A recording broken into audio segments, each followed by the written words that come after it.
Hi guys, how are you? If you came to this channel, you want to know the 10 things they do not teach you before you start your job as a medical administrative assistant. Before I jump into the video, I just want to give you guys a little bit of intro of who I am and what this channel is going to be. So my name is Pia. I've been a medical administrative assistant for the last 18 years, and I'm now taking the initiative to start my own agency. Like, I want to help other people become successful. I want them to be able to have more than one stream of income. But I'm going to start with myself, and I'm also going to document everything on here. So if you guys are on the same path, you can join me. So I just want to give you guys a little bit more background about me. I've worked in multiple hospitals, I worked for multiple clinics, and these are the top things that they have never taught me before I landed these jobs. And as you get further and further along in your career, it's almost going to be like a repeated cycle. But by then, you would already master these skills. Now, what I'm going to tell you guys is nothing that is surprising, but we don't think about these things when we apply for the job. The first thing you have to know if you're a medical administrative assistant is multitasking. Now, that could be pretty challenging for some people, and everybody has a different way of approaching how to multitask certain projects. You might come in a day, you might have to answer the phones, you might be working on prior authorization, you might be working on a letter, you might also be doing some reimbursements for your provider. I just gave you guys four things. This is what I do on a daily basis sometimes. Four different tasks. You have to figure out what is the most important task and what is the less important task. So the number one thing they don't teach you is how to multitask. The second thing is every call matters. And I know when you first start that job, you're going to get your first 3 to 4 or 5 calls. You are going to be so excited, so happy that you helped that patient. But trust and believe me, when you've been there for 6 or 8 years, you're going to get some calls that you think aren't important, but they are. It could be as simple as, what floor do I go? They're asking you crucial information, if especially what department you work in, right? So I've worked in orthopedics, I've worked in internal medicine, endocrinology. Now I currently work in pulmonology. So different departments where you work, you're going to get those calls like, what floor? Where do I park? You might not think that call is important, but every call is important. They might ask you, when is their appointment date? And sometimes you'll give them the appointment date and they'll call you back again just to reaffirm. I want you to know, no matter how much time you spend on the phone, every single patient call matters. Okay? Every call matters. No matter how little or mundane the task is, it matters. The third thing that will tell you guys is organization. Organization, let me tell you. Now, we all like going shopping, right? When you walk into a store, everything's organized by color, by sections, by season. Your desk needs to be organized. You're going to have different files of, like, now everything now is on a system called EHR, which is an Epic system. But guys, you're still going to get letters, reimbursements. You're going to get authorization, pharmacies. You're going to get patients that need medical clearance. You're going to have so many documents that are coming from the fax. You're going to have to learn how to organize them. Are you a person that likes to walk in the morning and have chaos over your desk? Like, there's all this notebooks and pads, and, like, maybe your lunch from yesterday, a cup of coffee, turned over. You walk in there, it already smells funky, right? But you walk in there, your desk is a hot mess. You can't work like that. Imagine going into a store where there is no aisles, nothing's organized. You can't find anything. Well, that's the same way at your desk. You want to come in. I'm not saying for you to be perfect. I'm not saying for your desk to be immaculate. Just organize it a way that when you are working on multiple tasks, you're able to have a system that flows and works for you. That's the third thing. The fourth thing they don't teach you guys is patience. Yes, patience. Okay, you're gonna get a lot of patient calls depending on which departments you work. Now, This is kind of going back to every call, but I'm talking about patience, okay? You're going to get all sorts of different personalities. You're going to get some happy patients, some grumpy patients, some patients who are very upset. They just got the worst news of their life. So they're probably not going to be in their best illed manner. It is our job as an admin to have that smile on the phone. Patients could hear it in your tone, in your voice, the way you talk to them. If you're rushing them off the phone call, they know that you're upset with them. They might not tell you, but they feel a little frustration in your tone. So when you're, and I know, guys, you're not always going to be in your best mood. You might be having a personal problem. Maybe you got the worst news of your life. There's a lot of things that could be going on. But what I try to say is whatever you have, keep it at home. And if you need to take like a mental health day, guys, take that day. Okay. Number 5 is a problem solver. Yes. Now, I'm going to be honest with you guys. I was never good or suave with putting dusters together. I can't even put a curtain together, okay? Like the curtain rods. No. But you are a problem solver. You're going to have to solve an issue for a patient. It could be maybe they call 3 or 4 times for a medication and it's not going to the pharmacy. Maybe the clearance letter that they wanted you to fax, you fax it, but the other company is not getting it. You're going to have to find other ways you could help that patient. And sometimes it could even be that the patient needs a disability form. Disability forms are a big one in healthcare. A lot of times patients will have a disability when they might need a spouse or child, an adult child to bring them. Now, sometimes that form is going to be have to fill up by your doctor, but there are a lot of questions that they're asking. And sometimes some of those companies that certain patients work for, they're not really the best help. So you have to find a way to solve the issue, find a way that you could help the patient and also help your provider, and then find like a medium where you could actually set the information, the patient get their disability ready. Okay. Number 6, guys, I just mentioned it, problem solving. The smallest details make a huge impact. Okay. So if you're someone who gets the job, maybe the first 3 months, you're doing like 100%. You're sending messages to the correct providers. You're sending messages, need to go to nurses. When you take a phone call, now I know you're not clinically licensed, but you are a medical administrative assistant. You still have a little ounce of responsibility. So when you take a phone call, it doesn't matter how little that call detail might be. Everything that the patient tells you, make sure you document it, right? You put it in, because if a patient calls you, let's say if a patient, let's say you work in cardiology, okay? And the patient's telling you for the last 5, 6 days that they've been having flutters, like heart flutters. And every time they walk up the stairs, they're out of breath. Now, if you just took that message, patient called out of breath, you felt like telling them they're going up the stairs and matter, it matters. Because when you take that call, understand this, the nurses are extremely busy. So if they see, oh, patient has heart flutters, okay. Now, I'm not a doctor, I'm not a nurse, I'm not going to give any type of medical advice, but I'm just going to say they're going to be like, well, this call probably could wait till tomorrow.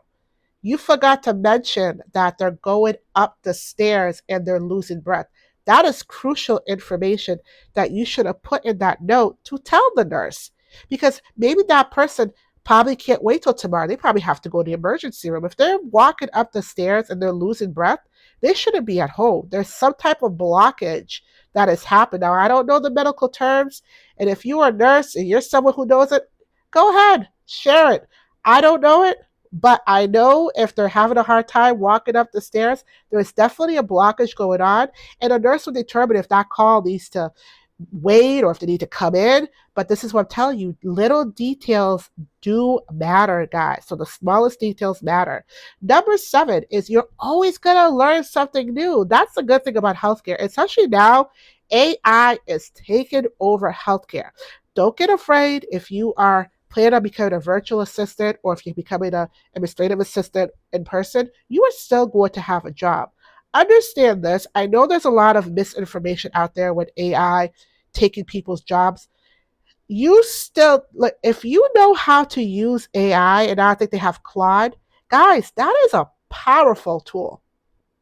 But you have to know how to give out the commands. For example, I'm not a project manager, okay? I have some family members that are project manager. They deal with a lot of like spreadsheets, and they deal with all sorts of customer service, all sorts of finance things. You have to know certain prompts to tell Claude or AI to come up with the task for you. Now, if you're someone like me who's only worked in medical care and I have no idea project management, I have no manager skills, I have no finance skills, I can't have AI help me because I don't know the commands. I don't know what to say. As an admin, I know what to say. If I'm going to draft an email, I want to sound friendly. I want to sound a little detailed. I know the commands. If my doctor is like every year, I do an IP course for her, which is like a medical conference. So one thing we have to keep track of is finance, is how much money we're spending on lunches, on dinners. I would go to AI and say, please draft a spreadsheet for me. And I want for lunches, money spent, what's left over. And then sometimes I would also create a guest list. Who is going to attend? Who RSV? Who did RSV? You have to know the commands. If you know the commands or what to say, guys, you just took 20 minutes for you to probably type up 2 sentences. It was done in 1 second. That's that's a no-brainer, right?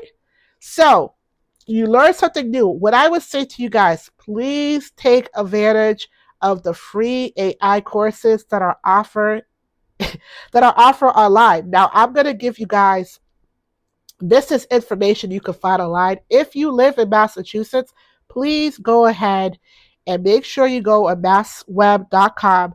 There is a free AI course for people who are administration. Now, you would have to check your state if you're looking at this. I don't know, but this is for people who live in New England, okay?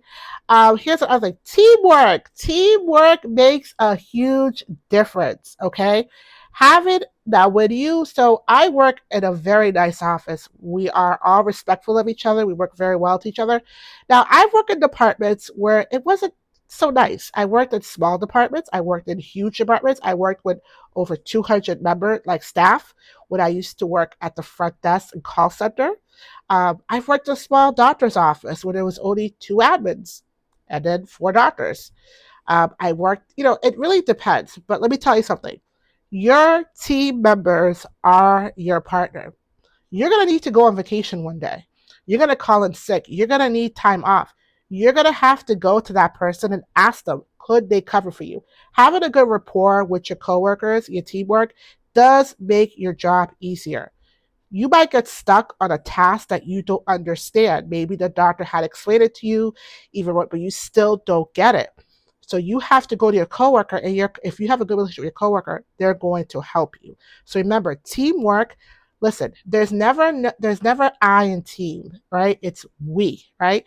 You have 5 digits in your hands. All 5 need to work together. That's just like team. You can't work with just 4. You need all 5 digits to for you to pick up a mouse, okay, or pick up a pen, okay. Now you could do it with 4 hands, but it's going to be challenging, okay. But 5 easier. All right, that's just an example, okay. Number 9. I'm going to be honest with you guys. It's not always like sunshines. I know, and I do have to say, not everyone does this, but I do think social media glamorize healthcare a lot. Like they glamorize the doctors, the nurses. You don't really see a lot of admins. Like you'll see a few videos, but that's usually like a low entry position. But there are a few videos. I love being an admin. I think this is a field that you could actually grow and make a lucrative income, especially if you want to be a virtual assistant, which is what I'm doing now, right? I'm trying to be a virtual assistant. I'm sharing my journey. I'm also giving you guys tips and stuff how to be an administration assistant. Because if you want to be a virtual assistant, you have to know the foundation of medical admin, right? Because companies, before they hire you, they're going to ask you certain questions and stuff like that. And they're going to know if you have the skill set that they need. Okay, so what I notice is they do glamorize it a lot. They don't show people the reality. One, this is going to be an extra one. Mental health is a big one. I know. A lot of times we work in healthcare, we take on a lot of some people take physical, some people take mental, and it could be from the patient. Sometimes it could be from coworkers, it could be from staff. That's a lot, okay? So, one thing I want you guys to do, please take care of your mental health. You can't go in this field and not be 100% in control of your actions, your feelings. The reason why I say that, because you're probably going to come across a person, it could be a patient, it could be a coworker, it could be a provider that is going to maybe push you a little. You have to learn how to not take it professional. You got to learn how to take criticism with a grain of salt.